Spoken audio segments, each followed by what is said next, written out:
almost the weekend and sunshine is on the menu. But this studio is already full of sunshine and laughter thanks to our Hot Topics panel. I am so excited to talk to all my friends here to dish all the things, Erika Lowe and Richard Lee from Jet City Improv and New Day producer Suzie Wiley. Thank you and welcome to the show, my friends. Hello. Thanks for having us. So I don't know if you've ever walked into somebody's house and they've immediately given you a bowl of French fries, but that's how we roll here at New Day. So apparently, the word on the street is a study found, I think it's a ridiculous study, found that depression is linked to French fries. Now, Suzie, to explain more. Well, I think it's about fried foods in general, and they're using French fries because they're one of the most perfect foods ever made. So they're coming after the French fry. Yeah, and I'm sure there's some science behind it, but I also get a lift from fried foods like French fries. So, Is it a lift though, or is it a temporary lift? I don't know. well, I mean, aren't all lifts temporary lifts? I mean, this is true. This is deep. It's getting deep this morning. I would also like to point out that Suzie gave herself more fries than me. Okay. I mean, you know, some people want to just drown themselves in a pint of ice cream. I just want chili cheese fries. So I can't give up my fries. Yeah. I mean, I appreciate that fact that they are trying to advance science, ask the tough questions. But Richard, I don't know. How do you feel about this? I think as long as you balance out the French fries with something that gives you like more of a pep in your step. I hear cheese chemically makes your brain react in the same way as cocaine. So if it's just poutine all the time, What? you're gonna be okay. Is that true? Okay, I believe that. Actually, I do love cheese. I mean, not that I would same. know the other way, but I do love cheese.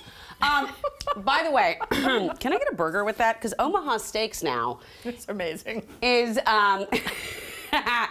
they have a special promotion in honor of National Burger Month. So Omaha Steaks promises burgers for life. I can't believe we're showing this on TV. For a person bold enough to get a tattoo of a burger on their butt. And not just any tattoo. It will be this tattoo. Will it be that specific which is tattoo? called- yes, it's this one. Because It's called- let me read the instructions Oh, yeah. for you folks. Permanent tattoo design of a burger on one of the grand prize winners' buttocks, to be tattooed during up to 2 sessions by a tattoo artist of the sponsor's choice and in colors and style of the sponsor's choice and its sole discretion. Right. So a famous tattoo artist, I think Steve Butcher is his name, came up with this. It's called a hyper real because it looks like the photograph.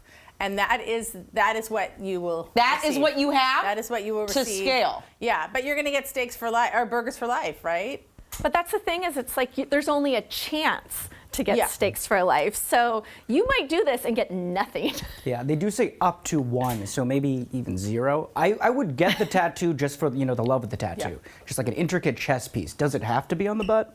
It does. It does. It has to on the grand prize winner's buttocks. So it has to. Why though?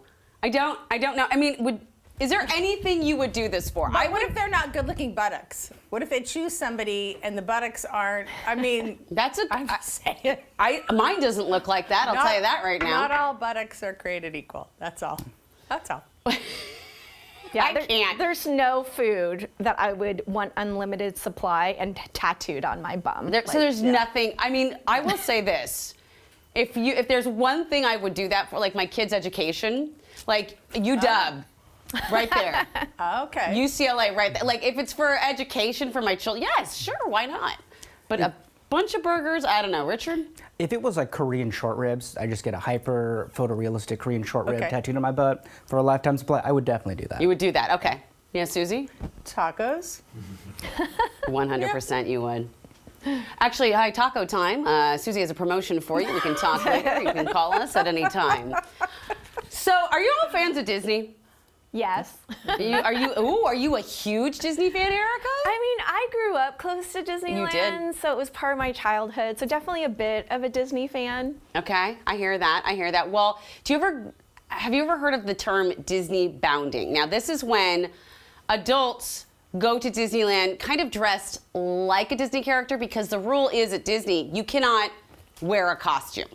You can't wear a Disney costume, so these people kind of have the aesthetic of the Disney costume vibe. So that's clearly Donald Duck. Amazing, right? In a fabulous, That's yes. pretty good, right? Love that. Okay, that's a Snow White. Yeah, so it's not, I guess, too on the nose as it's been explained to me, but It's not an exact costume, but Right. it's got the vibes. I thought this was pretty cool for Belle, right? For Beauty and the Beast. Yes. Yeah, I didn't know that there would be adults that actually wanted to wear their costumes, so Disney had to make this rule because I guess then you could be confusing the children with the fake Mickey or something. And Disney's like, listen, that polyester thing, that is not working for you. We put that's true. much more work into our characters' outfits. So will you Disney bound, Erika? That is a big question. Oh yeah, I mean, I feel like I'm Barbie bounding right now. Yes, like, you are. in the hot pink. So yeah, absolutely. I mean, it's fun. You want to be Alice in Wonderland? Just put on a black headband and a blue cocktail dress, and yeah, I would totally Disney bound. It sounds fun. I feel like I'm going to do that, Richard. I think people are going to find a way. The way I'd probably go about it is, black shirt, red shorts or something. I'd like walk up to Mickey, or like maybe I'd wear something over it, like a jacket, and be like, hey, I'm one of you. I would pay to see that. I'm a mouse tattoo too. That. I would actually pay to see that. I do think it's fun. I have to say that every time I'm a lover of a costume, or like I feel like I bound in any way I can in my day-to-day life. True. So like when we go do a something somewhere, I'm gonna try to dress that vibe. I think that that's fun. Yeah. If I go to the zoo, I try to have like a safari vibe going. It's fine. Yeah. Not gonna. Maybe I dress like a lion next time I go to Woodland Park. You don't know. No? Wow. No? Okay. All right. Trying to be something that maybe you're not. Have you heard of this surgery that some people are getting? Essentially, so far we've heard it's mostly men who are getting this surgery, short men surgery. It's a $75,000 4-hour operation, generally not covered by insurance. And if you haven't had lunch yet, I'm sorry, I'm going to say something gross. It involves cutting the thigh bones in each leg, then inserting rods, and then lengthening the rods to make them taller. Now, this was initially created for folks who had disparities in their legs. Which is great. And so now it's being used to make people taller as a cosmetic procedure. I don't know. I don't have any thoughts. I don't know. I mean, as I read it, it's months of recovery and physical therapy. And I mean, as someone who's short herself, I'm only 5'1". Like, there's I can't imagine putting myself through that just to be taller. I am 5'6". I think I'm 5'7", but I went on a date with someone who she said she was 5'7", and she thought I was just like, I round down now, just to cover all my bases. That's fine. I hear you.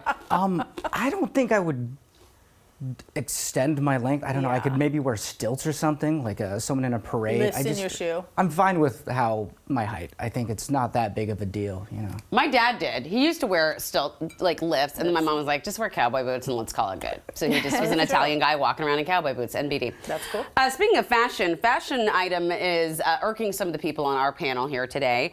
Nordstrom is offering a t-shirt for $275 that's been, it's called destroyed. It's called a destroyed t-shirt. And there's actually a whole category of destroyed clothing. Now, there's, ripped jeans and all this. Now, here's my in defense of this. Have you ever tried to distress your own jeans? It always goes horribly wrong. So there is an art to distressing. I don't know that I would buy that $800 Balenciaga $800 distress shirt, but I get it. Okay. I just will say right here. What is this? This is a destroyed shirt from our team member, Derek. Wow. He lived this shirt. He didn't destroy it on purpose. And you know what? He's going to sell it to me for $5. Wow. Actually, and then I'm going to resell it for $200 on Poshmark. So watch out. It's coming. Well, that is actually pretty cool. If you don't want that anymore, I will give you $20. These rips were earned. They weren't purchased at Nordstrom. How's it smell? Like Tide.